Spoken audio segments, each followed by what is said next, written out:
So we did a Gauntlet bounty. We started a bounty for kind of in the spirit and the vein of the community here, kind of the history that we have here of killing all the T7. We wanted something realistic. I was originally joking about killing an Uber boss, or we were going to maybe like all Pinnacle bosses, non-Uber, but I like this one. Something kind of in the middle. Kill all T17 map bosses using chaos.skills, which is Bane, ED Contagion, Blight, and Soul Rend. Poison is not allowed because you could, especially you could get the poison boots from Uber Eater and then do it with like Poison Soul Rend. That would be, I wouldn't be surprised if someone did that. Like I thought I had a little bit. I got a couple neurons in the noggin. So we just wanted them to use pure chaos dot, first off for fun, because it's kind of fun watching people do something hard. And then second off, hopefully maybe even drawing a little bit of attention to the bane of Blight, the plight of Blight enjoyers. I've seen people do stuff with some like Soul Rend totems, and Soul Rend does so much damage on its own, but people do it on hit or poison or whatever. Really pure chaos dot is just so underpowered after the nerfs, and it really hasn't caught up or kept up with the power creep in the game. Anyway, that was the bounty that we did. Kill all T17 bosses in the Gauntlet with the chaos dot skills, really emphasizing the chaos dot itself. One other person did attempt it. They only did one map though. And then yesterday, the last day, the final day of the Gauntlet, Jezzy, aka Jungron, aka I'm Jungron, he actually did it. We have his VOD here. Show some of the gameplay right here. I'm kind of obscuring his face. Very important to see his fun, excited face doing this. We can listen to a little bit of him unhappy with the experience. But what he did is he took his Trickster, his Gauntlet winning Trickster, his second place Gauntlet, sorry, his silver medal Gauntlet winning Trickster, and he respec'd it just a little bit. He actually didn't change very many passive points, just kind of taking some of the chaos dot nodes down there. He did put in chaos damage cluster jewels, and he went for, you can see him respecing, just trying to get a little bit more damage out of the build in the middle of the fight, which is really funny. To just using Blight, actually. So I asked him about it on stream, like, hey, just so you can use multiple skills. And he was like, I know, I was just lazy. He only leveled up Blight. That's how tanky this character is. He actually was able to respec in the middle of the fight, and it doesn't matter. Like, there's nothing that this boss does that will hurt him. And yeah, we have his POB and everything. This is what the gameplay looks like. We'll let it play as I'm talking, as we're looking at other things. The maps took very, very long. So if we just kind of zoom ahead here, he's respecing multiple times in the middle of the fight. And you can see it's barely going down. This was his first map also, as he was kind of respecing things a little bit. You can see we're 5 minutes in, and the boss is at like 70% life. And he ran straight to the boss. He just shield charged straight to the boss. That's the only thing he did. There's nothing really exciting about this one. The Abomination one was interesting. There were some things that did hit him relatively hard. Also, not the Ziggurat one. Actually, I don't know if Ziggurat was okay. The Expedition bosses, actually. There's one thing that gives you minus 30 cold res, and that chunked him really bad. He hit like 4k ES at one point. He looks so happy to be using Blight. Yeah, so like Blight is if you're only going to use one skill, Blight is, I believe, the mathematical most damage skill. Not really how you want to be using Chaos Dot. Just because Chaos Dot's so weak. So we can see he's at 9 minutes right now, 9.5 minutes. He did link Essence Drain to Culling Strike to be able to cull them. And he asked me if it was okay, and I said, that's totally fine. If you sit here in 10 minutes per map on the boss, you can call, that's okay if you just call them with Essence Drain at the end. That is totally fine. And what I want to show you guys actually is I have his POB. And this is actually what he ended up with at the end. So as you can see, he is sitting here with 317,000 DPS. Now you might say to yourself, 317,000, that's a large number. That's a huge 317,000. That's such a gigantic, like that should be fine, right? No. In modern Path of Exile, 317,000 damage per second is very, very bad. And I want to kind of show what he did here and what I would do to finish the build. So I'm not making it better, I'm just finishing it, because there were a couple things here that he said he leveled gems really, really quickly. He didn't even fill out everything that he could do. And there's 2.5 things that I think we can do here to make it a lot better. Blight is an interesting skill. You sit there and you channel it, and it'll put a stacking chaos damage over time debuff on the monster. I believe 20 is the maximum stacks. There's also an additional skill. If you vol it, you can have Vol Blight, which will, I think, make them take increased chaos damage. Let me double check exactly what Vol Blight does here. Vol Blight itself specifically says hindered enemies take 20% increased chaos damage. Now that hinder only lasts 3 seconds, but it's 3 seconds of an additional 20% increased damage taken. Just want to call attention to that. Vol Blight is really good. He also has a lot of level 18 gems right here. Granted, leveling all that up would be a pain in the ass. He has Essence Strain with Culling Strike support right here.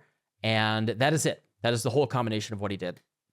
Now, really the way that you want to build Chaos Dot is, unfortunately, it's like kind of balanced around this, which is not fun, is the skills will stack with each other. I actually think it could be interesting if they removed that. They made it so they didn't stack with each other, and then they rebalanced them so they could be damage powerhouses on their own. Instead, it really feels like the game is intended to have it all, stack.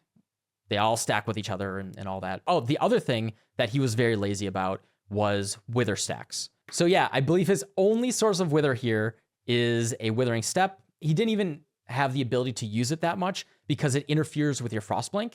And so when he needed the Frostblink to crucially stay alive during certain moves, he had to stop using Withering Step. And all Withering Step does will inflict 6 Wither debuffs when you use it, and that's it. So he was getting Withered lasts 3 seconds, 3-second cooldown. He actually had 6. So he's actually, I typed in 7, but yeah, he's only at 6. So he's actually doing even less damage. If you don't know, Wither is a debuff that you can put onto a monster that will stacks up to 15 times and makes them take increased chaos damage per stack. And you usually want to get that 15 stacks. It's 6% per stack. So it's 90% increased chaos damage taken. And chaos damage is entirely balanced around. It's doing half the damage that it's intended to do. You're intended to get those 15 stacks to do 90% more damage, nearly double that damage. At least in single target situations. So that's a big thing is, like you said, he was lazy, and definitely also the argument is Wither totems would die a lot, and recasting the Wither totems would be a pain in the ass. I would argue, considering how painful that was, just having an average of 5+ more Wither stacks, even if they're dying, pretty often, recasting it, you give up Blight stacks. I recognize that. I think it still would have been better. It would have been a pain in the ass and sucked, but it still probably would have been more damage and saved him time. Kind of not an oversight, but a thing that we can amend because he was being lazy. And then the other thing, like I was saying, is you can stack additional skills. And he said this as well to me, is he wanted to put a Soul Rend in, but he just didn't have time to level it. Because he was doing the bounty. I think he started the bounty with 2 hours left in the Gauntlet. So he just had to do it, 2 or 3 hours left in the Gauntlet. So he just had to do it and get it over with. He didn't have time to level up gems. Luckily for us also, let's look at what his character, he's still going. All right, this is him fighting Katarina.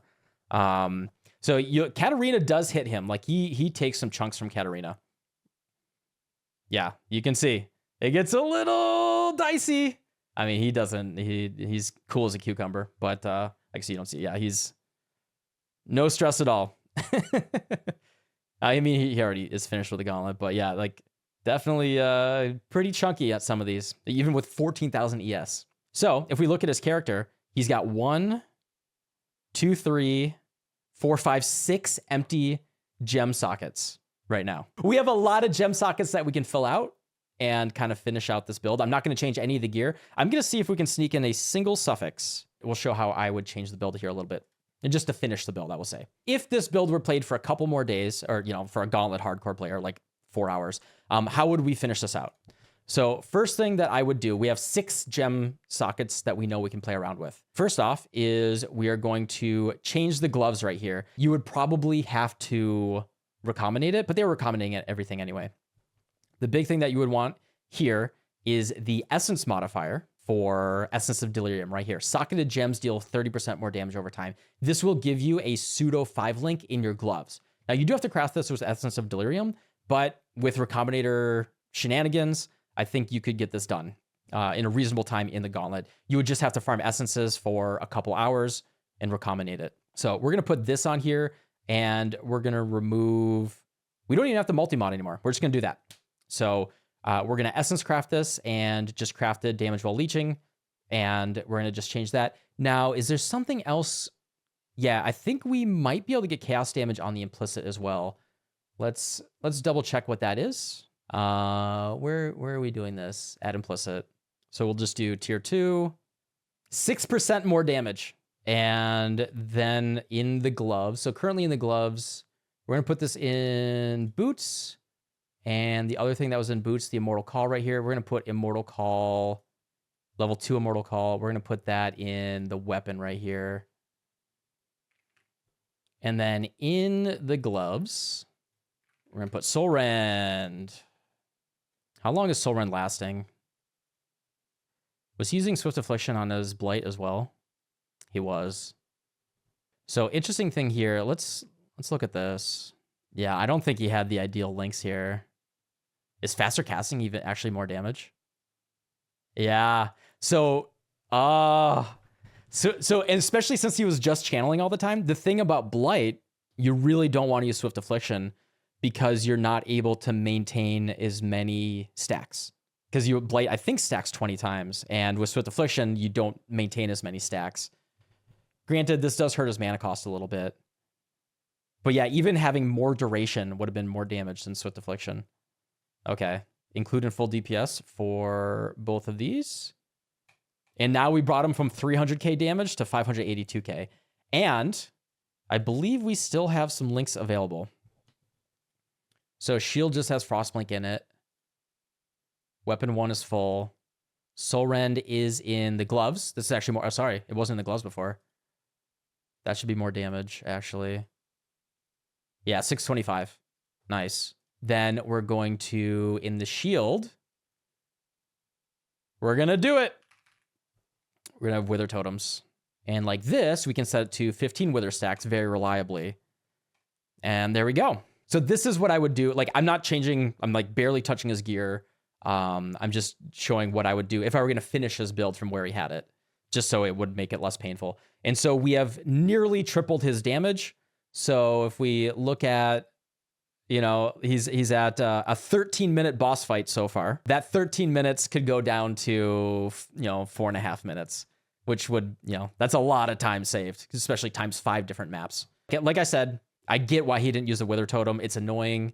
It does take away from your Blight stacks. It's going to die a lot doing T17 bosses, but I think it's still worth it. If you're only ever at 6 Wither stacks, going from like being able to average closer to 15, it's going to make a big difference. That is the changes that I would make.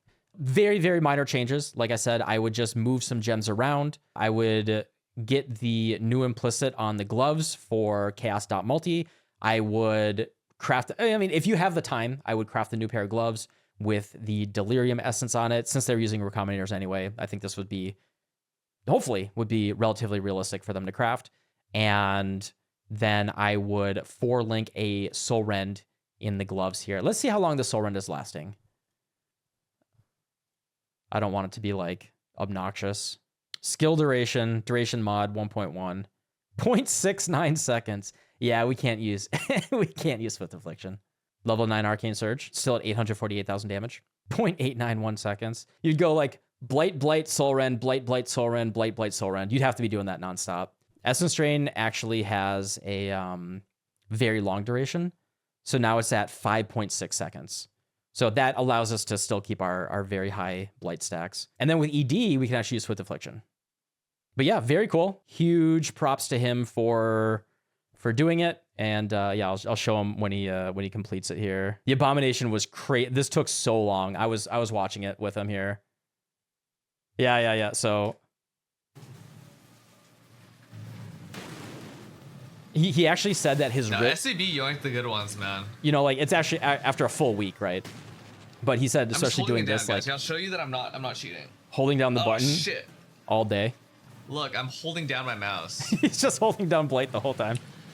He could have been doing almost triple the You can damage. see it. Such kills.